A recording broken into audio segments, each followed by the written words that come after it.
જનો જય બહુચર માત કી જય બધારેલા હરિ ગુરુ સંતનો જય। આજે વાસણી મુકામે માતા બહુચર માતની પ્રાણ પ્રતિષ્ઠા મહોત્સવ નિમિત્તે સુંદર મેળાવડાનું આયોજન કર્યું। સંતોની પધરામણી કરી અને 3 દિવસથી આપણે સેવા કરી। ધન્યવાદ આ વાસણી ગામને તાળીઓથી વધાવો। વિશેષ મહાપુરુષોની પધરામણી કરી। પૂજ્ય અજમલદાસજી મહારાજ, પૂજ્ય ચેહરગર મહારાજ, પૂજ્ય ઉમેદરામ મહારાજ, પૂજ્ય પ્રતાપરામ સાહેબ, પૂજ્ય દેવચંદરામ મહારાજ, પૂજ્ય જવાનરામ સાહેબ તથા વ્યાસપીઠને દીપાવનાર તમામ સંતગણ, તમામ પ્રેમી ભક્ત સજ્જનો। વિશેષ તો આ એક વિચાર આવ્યો, એક શુભ ઈચ્છા થઈ અને આજ પ્રથમ ઈચ્છા આપણી શુભ હોવી જોઈએ અને શુભ ઈચ્છા હોય તો શુભ કાર્ય થાય છે, 100%ની વાત છે। વાસણી ગ્રામજનોને પહેલા એક શુભ ઈચ્છા થઈ હશે અને શુભ ઈચ્છા પછી શુભ વિચાર આવે અને શુભ વિચાર પછી શુભ કાર્ય થાય। એમ આપણે ભક્તિની 7 ભૂમિકાઓ છે। પહેલી શુભ ઈચ્છા છે, બીજો શુભ વિચાર છે। જો વિચાર શુભ આવે તો કાર્ય પણ સારું થાય છે। જો વિચાર જ એવો આવે તો ઘણાને વળી પીઠે જવાનો વિચાર આવે તો પીઠે જતા રહે। ઘણાને ના કરવાનો વિચાર આવે તો એ મોઢું પણ ઘણા કરે છે। પરંતુ મહાપુરુષોનો શુભ વિચાર હોય છે, જે સજ્જનોનો શુભ વિચાર હોય છે અને એ વિચારથી જો શુભ વિચારથી કાર્ય થાય તો એ ભક્તિ માર્ગમાં પણ જાય છે। ઘણા આવું છે, પ્રાણ પ્રતિષ્ઠા મહોત્સવ કરે છે, સંત મેળાવડા કરે છે। સજ્જનોનો વિચાર શુભ હોય છે પણ દુર્જનોનો વિચાર કોઈ દાડો સારો હોતો નથી। હવે આ જે નથી કરવાનું, હમણે એક સત્ય ઘટના બની।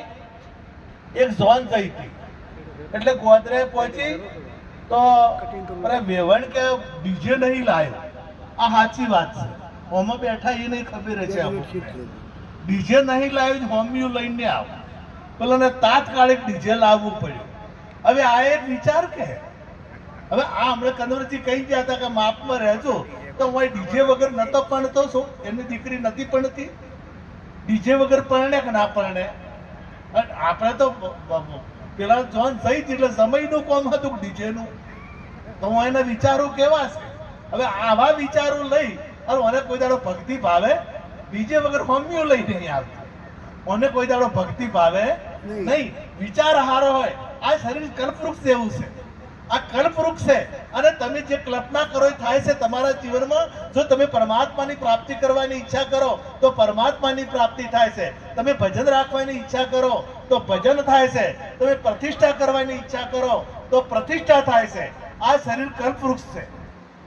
એક ભાઈ જંગલમાં જતો હતો અને જંગલમાં એક ઝાડ આવ્યું, તરહ લાગેલી હતી, ઝાડ નીચે બેઠો અને એની ઈચ્છા થઈ કે પાણી મળ્યું હોત તો સારું હતું, એટલે એને પાણી મળી ગયું। કારણ કે કલ્પ વૃક્ષને એને કહેવાય કે જે કલ્પના કરો એ તરત હાજર થઈ જાય, એટલે તરત પાણી આવી ગયું।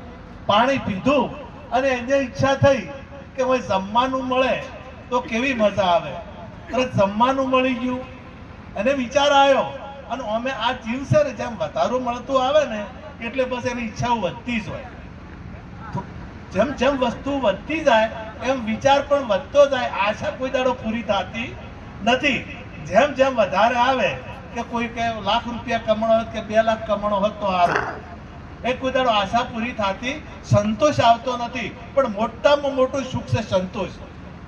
સંતોષ જો આપણા જીવનમાં આવી જાય તો બેડો પાર થઈ જાય, કેમ કે સંતોષ જેવું સુખ બીજે કોઈ જગ્યાએ છે નહીં। એટલે મને વધારે ઈચ્છા થઈ કે હું એક પલંગ મળી જાય તો જમ્યા પછી એની ઈચ્છા થઈ પૂરવાની, એટલે પલંગ આવ્યો અને પલંગ મળ્યા પછી આ હુઈ ગયો અને હુતે વિચાર કર્યો, વિચાર કર્યો કે એક મકાન થઈ જાય, બંગલો થઈ જાય તો બંગલો થઈ ગયો અને પછી હુઈ ગયો અને પછી જાગ્યો। આમ આપણે વિચાર કરે છે, ઘર કરવાનો થોડું સાપડું થાય છે, પરણવાનો વિચાર કરો તો પરણાય હશે। તમે જે વિચાર કરો, વિચાર ઉપર અડગરો નહીં, એ તો કાર્ય થાય ને। જો ઝઘડો કરવાનો વિચાર તમે કીધું છે કે હડા 3 દાડા એનો એ વિચાર કરો તો ઝઘડો થયા વગર રહેતો નથી. એમ એનો વિચાર જો તમે 3.5